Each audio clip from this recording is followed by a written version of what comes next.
जय हिंद दोस्तों, जय हिंद बच्चों। ज्योग्राफी की सेकंड बुक का अपना 9वां चैप्टर चल रहा है, भारत के संदर्भ में नियोजन और सतत पोषणीय विकास। इसके अंतर्गत क्षेत्रीय नियोजन के विभिन्न कार्यक्रम हम पढ़ रहे हैं। इससे पहले 3 पर्वतीय क्षेत्र वाले, मरुस्थलीय क्षेत्र वाले और जनजातीय क्षेत्र वाले जो कार्यक्रम हैं उनको हम अच्छे से जान चुके हैं। आज हम जान रहे हैं कमांड क्षेत्र विकास कार्यक्रम के बारे में। तो सबसे पहले तो आप ये जानिए कमांड या कमान क्षेत्र होते कौन से हैं।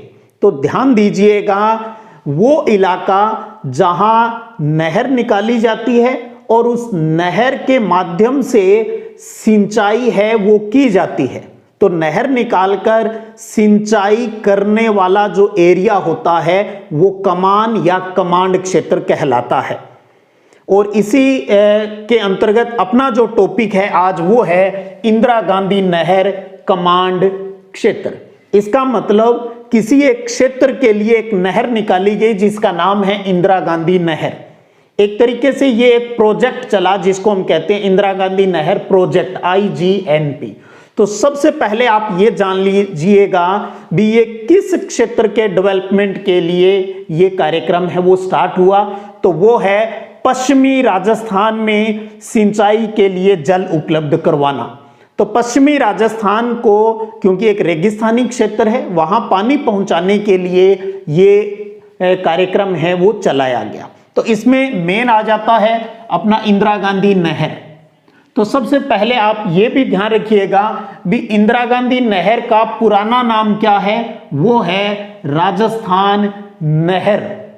जब इंदिरा गांधी जी की हत्या हो जाती है उसके बाद 1984 में इस राजस्थान नहर का नाम बदलकर इंदिरा गांधी के नाम पर इंदिरा गांधी नहर है वो कर दिया जाता है।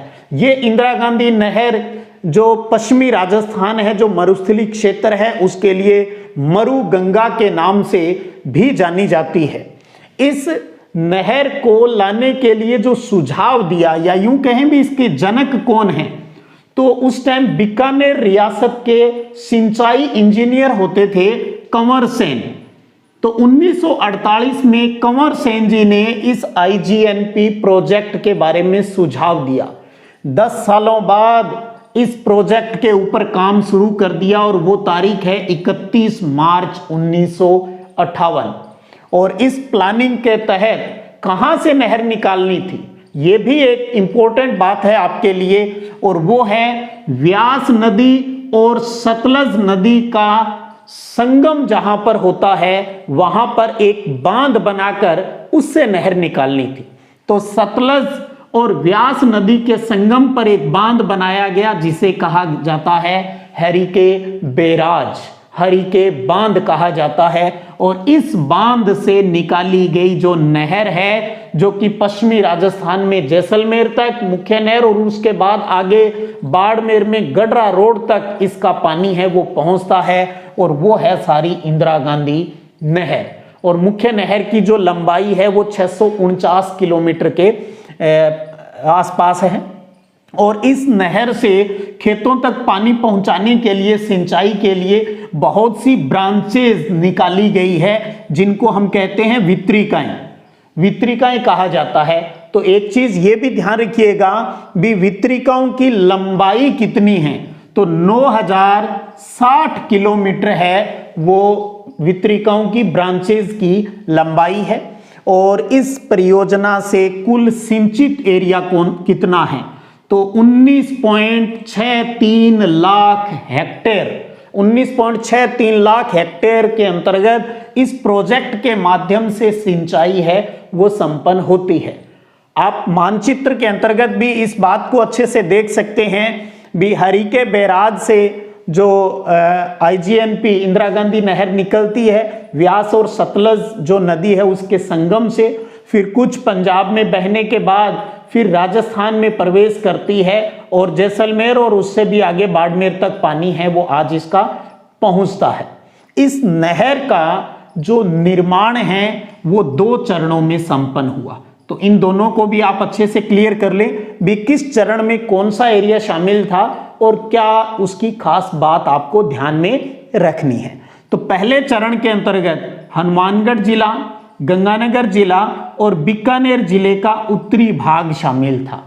पहले फर्स्ट जो प्रोजेक्ट का फर्स्ट जो स्टेप था उसके अंतर्गत 3 डिस्ट्रिक्ट हनुमानगढ़, गंगानगर और बीकानेर का ऊपरी भाग, जो कि थोड़ा उबड़ खाबड़ जो इलाका था वो इसके अंतर्गत शामिल था।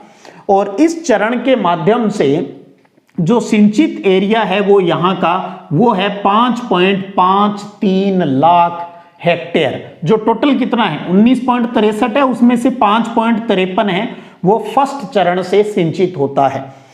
और सिंचाई इस एरिया के अंदर ये जो जिन डिस्ट्रिक्ट्स की हम यहाँ बात कर रहे हैं 1960 के दशक में यहाँ पर सिंचाई है वो शुरू हो गई थी। सेकेंड स्टेज की जो बात करें उसके अंतर्गत बीकानेर, जैसलमेर, जोधपुर, नागौर, चूरू और बाड़मेर का एरिया आता है, जो कि जहां पर रेत के बड़े बड़े धोरे हैं, स्थानांतरित बालू स्तूप आपको वहां पर देखने को मिलते हैं। और इस चरण से जो लाभान्वित एरिया है जहां पर सिंचाई होती है वो है 14.10 लाख हेक्टेयर है। दोनों को मिला देंगे तो 19.63 हो जाएगा। और यहाँ जो सेकंड चरण के पूरा होने के बाद 1980 के दशक में सिंचाई की सुविधा है वो सभी को यहाँ पर उपलब्ध हो गई थी। और आप देख पा रहे हो ये जो इंदिरा गांधी नहर है जिस एरिया से गुजरती है वहां पर नजदीक में एक अंतरराष्ट्रीय सीमा भी लगती है पाकिस्तान की, रेड क्लिफ रेखा जिसे कहते हैं। औसतन पाकिस्तान से 40 किलोमीटर की औसतन दूरी पर ये इंदिरा गांधी नहर है वो इस पश्चिमी राजस्थान के अंदर बहती है। और एक चीज और, इस नहर के जो दोनों छोर हैं ये लेफ्ट साइड हो गया इधर वाला और ये राइट साइड है। राइट साइड के अंतर्गत तो क्या है पानी का ढाल है, इसलिए इधर पानी के बहाव में कोई समस्या नहीं है। लेफ्ट जो साइड है इस नहर की वो थोड़ी ऊंची पड़ती है, तो उस ऊंचे स्थान पर पानी पहुंचाने के लिए यहां लिफ्ट नहरों का निर्माण किया गया है, यानी पंप के माध्यम से पानी ऊपर उठाकर फिर आगे पहुंचाया जाता है। किस प्रकार से इंदिरा गांधी नहर की लिफ्ट नहरों से पानी लिफ्ट किया जाता है तो उसका भी एक छोटा सा वीडियो जो हमारे क्षेत्र के अंतर्गत है मेरी स्टूडेंट ने बनाकर भेजा था, उसका वीडियो लिंक भी मैं नीचे डिस्क्रिप्शन में दे दूंगा। जिस किसी बच्चे को जानना हो भी लिफ्ट से पानी कैसे ऊपर उठाया जाता है तो वो भी आप उस वीडियो के माध्यम से देख सकते हैं। तो इधर राइट साइड वाला तो नीचा है, ढाल है तो कोई दिक्कत नहीं, लेकिन लेफ्ट साइड के अंतर्गत थोड़ी ऊंची जगह है तो पंप करके पानी ऊपर पहुंचाना होता है। तो इस प्रकार सामान्य पानी भी ढाल के माध्यम से पहुंचता है और लिफ्ट के माध्यम से भी पहुंचता है। तो एक सामान्य एक जनरल नॉलेज के लिए आप ये भी ध्यान रखिएगा भी 9060 किलोमीटर वितरिकाओं की लंबाई है और 19.63 लाख हेक्टेयर पर पानी लगता है। तो इसमें से जो 70% जो सिंचाई है वो इन वितरिकाओं के माध्यम से होती है, जबकि 30% जो इरिगेशन है सिंचाई है वो इन लेफ्ट साइड की जो लिफ्ट नहरें हैं उनके माध्यम से होती है। और पहले ही बता दिया लिफ्ट नहरें मुख्य नहर के कौन से किनारे से निकलती है, बाईं साइड से, लेफ्ट साइड से ये नहर निकलती है। क्यों निकलती है? क्योंकि ये स्थान थोड़ा ऊंचा है तो इसलिए पानी को पंप करना पड़ता है। तो ये हो गई अपनी इंदिरा गांधी नहर जो प्रोजेक्ट चला पश्चिमी राजस्थान को कमांड करने के उद्देश्य से, उसकी इतनी बेसिक बात आपको अच्छे से क्लियर होनी चाहिए। उसके बाद एक प्यारा सा क्वेश्चन यहां और बन जाता है भी इस इंदिरा गांधी नहर प्रोजेक्ट से भी ये नहर आ गई तो एरिया कमांड हो रहा है, उससे क्या बेनिफिट हो रहे हैं, क्या प्रभाव पड़ा पश्चिमी राजस्थान के अंदर, तो उसके ऊपर बात करें। तो सीधी सी बात है, हमने ज्यादा बेनिफिट के लिए इस कार्यक्रम को चलाया है। तो सबसे पहले बात करें भी आईजीएन के सकारात्मक प्रभाव यानी सकारात्मक लाभ क्या रहे। तो इस प्रकार का प्रश्न आ जाए तो आप किस प्रकार से आंसर लिख सकते हैं। तो देखिए इस प्रोजेक्ट के माध्यम से क्योंकि पानी आया तो नमी आई, तो वहां की जमीन थोड़ी नम हुई तो वहां पर वृक्षारोपण हो गया और चारागाह विकास होने लगा। तो वृक्षारोपण और चारागाह विकास से पश्चिमी राजस्थान की भूमि है वो हरी भरी हो गई भाई। और जब ये भूमि हरी भरी हो गई तो सीधी सी बात है तेज हवाओं से जो अंधड़ आते थे, मिट्टी उड़कर एक स्थान से दूसरे स्थान पर चली जाती थी, यानी वायु अपर्दन जहां होता था उस वायु अपर्दन की जो प्रक्रिया है वो बहुत धीमी पड़ गई और उसका बेनिफिट ये हुआ भी मरुस्थल के फैलाव पर कंट्रोल होना प्रारंभ हो गया। तो जमीन हरी भरी हुई तो अपर्दन कम हो गया और अपर्दन कम होने से मरुस्थल का फैलाव है वो रुकना शुरू हो गया। और एक साथ में ही जो सिंचित क्षेत्र है इसका विस्तार से जो बोया गया जो एरिया है भी पानी आने लगा, तो जमीन यानी खेती के लिए जमीन भी तो ज्यादा हो गई, तो सिंचित क्षेत्र के विस्तार से बोए गए कृषि क्षेत्र में भी वृद्धि होगी और इसी इरिगेशन से सिंचाई से कृषि और पशुधन उत्पादन के अंदर भी अत्यधिक वृद्धि हुई। प्रोडक्शन एरिया भी बढ़ गया और साथ में प्रोडक्शन में भी क्या हो गई, ग्रोथ हो गई। और जो किसान क्या करने लगे, जो पारंपरिक फसल बोते थे पहले कम पानी वाली, जैसे चना हो गया, बाजरा हो गया, गवार हो गया, जिनको कम पानी की आवश्यकता होती थी, क्योंकि अब वहां पानी कुछ आने लगा। जैसे हनुमानगढ़ गंगानगर में विशेषता ये बेनिफिट देखने को मिला भी, पारंपरिक फसलों के स्थान पर गेहूं, कपास, चावल और मूंगफली की खेती है वो अच्छे से होने लग गई है। इसके साथ साथ ही अकाल पर रोक लग गई है। एक तरीके से अकाल पड़ने की समस्या है वो न के बराबर हो गई और लोगों की आय है वो बढ़ने लगी। तो इनकम बढ़ेगी तो लोगों के जीवन स्तर में भी सुधार आना प्रारंभ हो गया। तो ये बातें आप लिख सकते हो भी आईजीएनपी के सकारात्मक जो बेनिफिट है वो क्या हो सकते हैं। और अगर आपसे नकारात्मक की बात, सिर्फ प्रभाव पूछे तो आप सकारात्मक नकारात्मक सारे लिख सकते हो। और नकारात्मक प्रभाव भी है, थोड़ा सा है, और वो क्या है थोड़ा सा ये भी ध्यान रख ले, कहीं छोटे क्वेश्चन में भी आईजीएनपी के नेगेटिव इफेक्ट क्या है। तो देखिए, जब नहर का जो इलाका है आसपास का, नहर के आसपास क्या है, वाटर लेवल बहुत ऊंचा आ जाता है और पानी ऊपर स्थलीय भाग में पहुंच जाता है, जिसको हम कहते हैं भी वहां पर जल भराव की समस्या आ जाती है, जिसको हम सेम कहते हैं। और जिस क्षेत्र में सेम आ जाता है वहां की जमीन है वो लवणीय हो जाती है, खारी हो जाती है। तो सेम और खारी जमीन होने की वजह से वहां पर खेती है वो नहीं हो सकती है। तो ये भी एक समस्या देखने को मिली, लेकिन हम गवर्नमेंट और जो स्थानीय लोग हैं इसके लिए प्रयासरत रहते हैं भी किस प्रकार से जल भराव यानी सेम और जो लवणता की समस्याएं हैं उसका भी किसी न किसी प्रकार से निपटारा है वो हो सके। ये जो समस्या है आईजीएनपी जो नहर है इसके आसपास के क्षेत्र में देखने को मिलती है। जैसे हनुमानगढ़ में बड़ोपल है, वहां पर यह समस्या ज्यादा देखने को मिलती है। तो इस प्रकार से आप देख रहे हो इंदिरा गांधी नहर प्रोजेक्ट है उससे बहुत ज्यादा बेनिफिट है वो पश्चिमी राजस्थान को मिला है और मिल भी रहा है।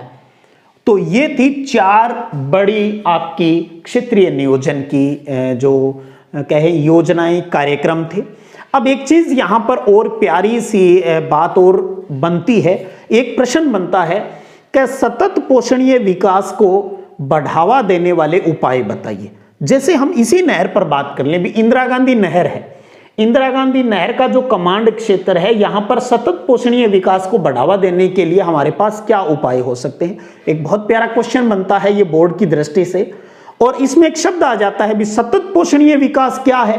तो इसका मतलब हमें इस विकास की यानी सतत पोषणीय विकास सस्टेनेबल जो डेवलपमेंट होता है इसका बेसिक कंसेप्ट भी आना चाहिए।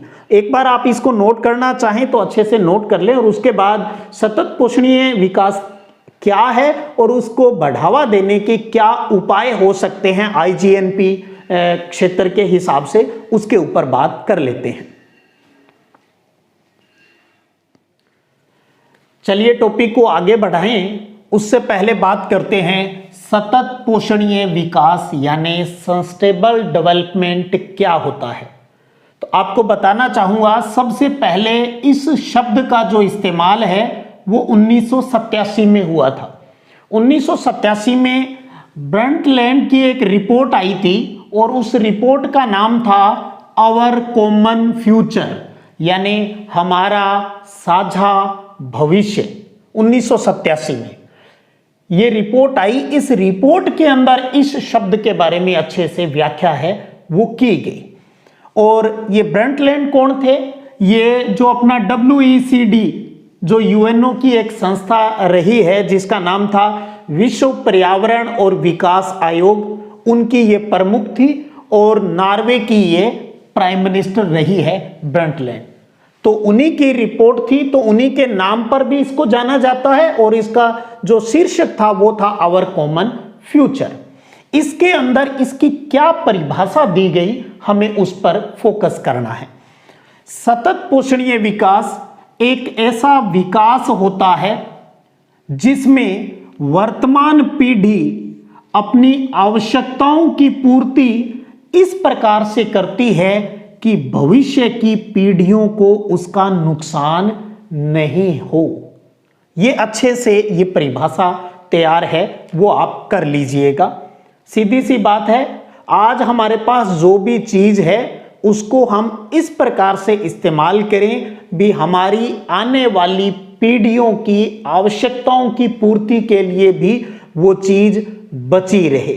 इस प्रकार से अगर हम सोचते हैं, डेवलपमेंट करते हैं, तो उसे कहा जाता है सतत पोषणीय विकास। इसे टिकाऊ विकास भी कहा जाता है। अब 1987 से पहले भी कई पुस्तकें प्रकाशित हुई थी जिसमें दुनिया का विकास किस प्रकार से हो रहा है उसके ऊपर कुछ चिंता व्यक्त की गई थी और बताया गया था भी जो औद्योगिक विकास हो रहा है उसके कारण पर्यावरण के ऊपर काफी नुकसान हो रहा है, हमें नए तरीके से सोचना चाहिए। तभी ये नया कंसेप्ट आया था सतत पोषणीय विकास। तो पूर्व में जो दो प्रमुख पुस्तकें आई उनके बारे में थोड़ा सा नॉलेज ले लें। एक पुस्तक है द पॉपुलेशन बम। ये पुस्तक किसकी लिखी हुई है? एहरलिच की लिखी हुई है, 1968 के अंदर लिखी थी, द पॉपुलेशन बम। दूसरा the limit to growth, the limits to growth. ये पुस्तक मीडोस और उसके कुछ अन्य साथी थे, उन्होंने लिखी और ये पुस्तक 1972 के अंदर आई थी, 1972 में। तो थोड़ा सा ये कई छोटे क्वेश्चनों के रूप में इसका भी ध्यान है, वो आप रख लीजिएगा। तो सतत पोषणीय विकास समझ गए भी इस प्रकार से विकास करना है, आने वाली पीढ़ियों के लिए भी वो चीज बची रहे। अब आ जाते हैं एक इंपॉर्टेंट क्वेश्चन के ऊपर। प्रश्न है, इंदिरा गांधी नहर कमांड क्षेत्र में सतत पोषणीय विकास को बढ़ावा देने के उपाय सजेशन दीजिए। बहुत प्यारा क्वेश्चन है। आप देखेंगे 6-7 जो उपाय है वो आपकी पाठ्य पुस्तक में दिए गए हैं, हमें एक एक करके उनको समझना है। पहले हम शॉर्ट में इसको समझ लेते हैं साथ में। सबसे पहला, इसके लिए यानी सतत पोषणीय विकास के लिए हमें क्या करना चाहिए? जल प्रबंधन नीति जो हमारी बनी हुई है उसकी कठोरता से पालना हमें करनी चाहिए। जल प्रबंधन नीति की कठोरता से पालना है वो करना चाहिए हमें।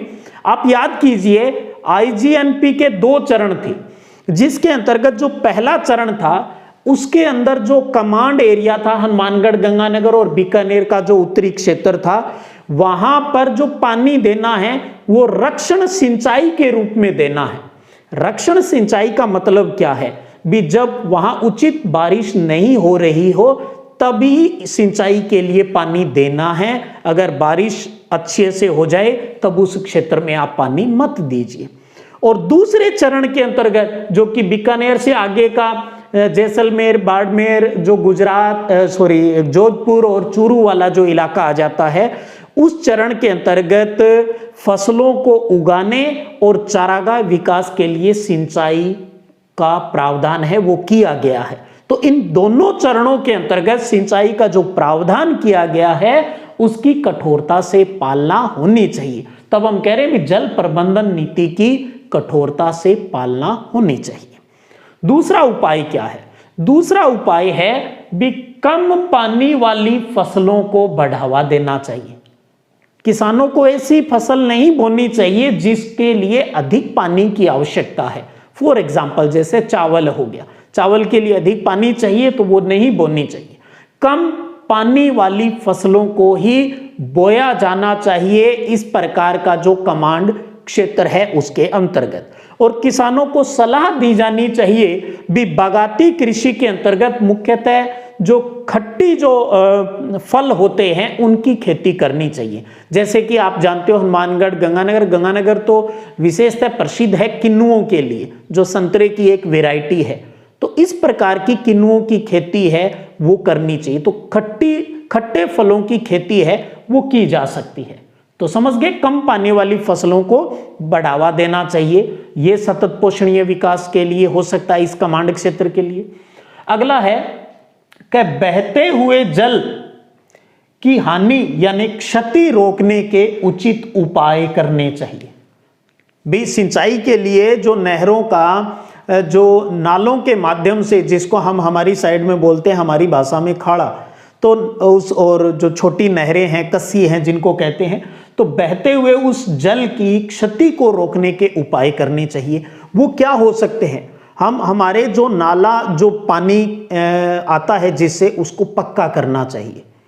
भूमि का समतलीकरण है वो करना चाहिए। उससे हम इस बहते पानी के नुकसान को कम कर सकते हैं। और उसके साथ एक शब्द और आता है ओसरा, यानी जल का समान वितरण। जल का सबको जो भी एरिया की जितनी जमीन है उनके हिसाब से जल का समान वितरण है वो भी कर देना चाहिए, ताकि सबको है वो फायदा मिले और सब टाइम टू टाइम अपना उस कार्य को संपन्न है वो कर ले। तो ध्यान रखिए, बहते हुए जल की हानि को रोकने के लिए हमें नालों को पक्का करना चाहिए, भूमि का समतलीकरण है वो करना चाहिए। इस प्रकार के उपाय अच्छे से करना चाहिए। अगला है भी इस क्षेत्र के अंतर्गत वृक्षारोपण और चारागाह विकास को प्राथमिकता है वो देनी चाहिए।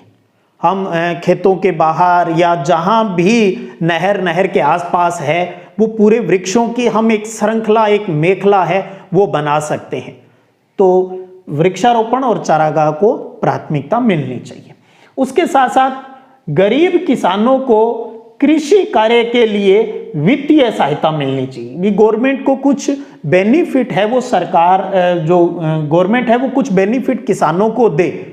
जो भी अगर कोई उर्वरक अगर यूज करता है, कोई बीज किसान जो यूज कर रहा है, उसके अंदर फाइनेंशियल रूप से उसकी सहायता मिलनी चाहिए। और साथ में ही संस्थागत सहायता भी देनी चाहिए, यानी बैंकों के माध्यम से। जैसे बैंक एक इंस्टीट्यूट है तो उस इंस्टीट्यूट के माध्यम से भी कुछ लोन वगैरह उचित ब्याज दरों के ऊपर किसान को मिलना चाहिए, जैसे केसीसी मिलती है। तो गरीब किसानों को कृषि कार्य के लिए वित्तीय और संस्थागत सहायता है वो भी मिलनी चाहिए। इसी के साथ साथ कृषि के अलावा अन्य सेक्टरों का भी विकास है वो इस क्षेत्र के अंतर्गत होना चाहिए। और इसके साथ साथ हम बात करें यहाँ जो जल भराव की, जलाक्रांत की और लवणीय भूमि की जो समस्या रहती है उसके पुनरुद्धार करने का तरीका भी अपनाया जाना चाहिए, ताकि इस प्रकार की सेम की समस्या है वो यहाँ पर नहीं हो। तो इस प्रकार से इंदिरा गांधी नहर कमांड क्षेत्र में हम सतत पोषणीय विकास को बढ़ावा देने के अपनी तरफ से और पाठ्य पुस्तक की सहायता से उपाय है वो लिख सकते हैं। प्रश्न कम अंक का है तो सीधी लाइनों में लिख सकते हैं, और अगर यही बड़े प्रश्न के रूप में आ जाता है तो ये जो पॉइंट है जो बन जाएंगे आपके पॉइंट, और इसको आप थोड़ा सा जो विस्तृत जो बातें मैंने आपको इसके अंतर्गत समझाई वो इसके अंदर आप ऐड कर सकते हो। इस चैप्टर के नोट्स आपको अति शीघ्र है वो मैं उपलब्ध करवा दूंगा अपना टेलीग्राम चैनल जो सिद्धि विनायक संग्रिया है उसके ऊपर। तो इसके साथ ही आज का अपना जो ये लेसन है वो कंप्लीट हो जाता है, यानी 9वां चैप्टर भारत के अंदर भारत के संदर्भ में नियोजन और सतत पोषणीय विकास, एक एक चीज को हमने यहाँ अच्छे से क्लियर किया है। आप अच्छे से वीडियो को सुनकर समझकर नोट्स फॉर्म में इनको उतार भी सकते हैं। चलिएगा फिर मिलेंगे अगले वीडियो क्लास के अंतर्गत, तब तक जय हिंद जय भारत।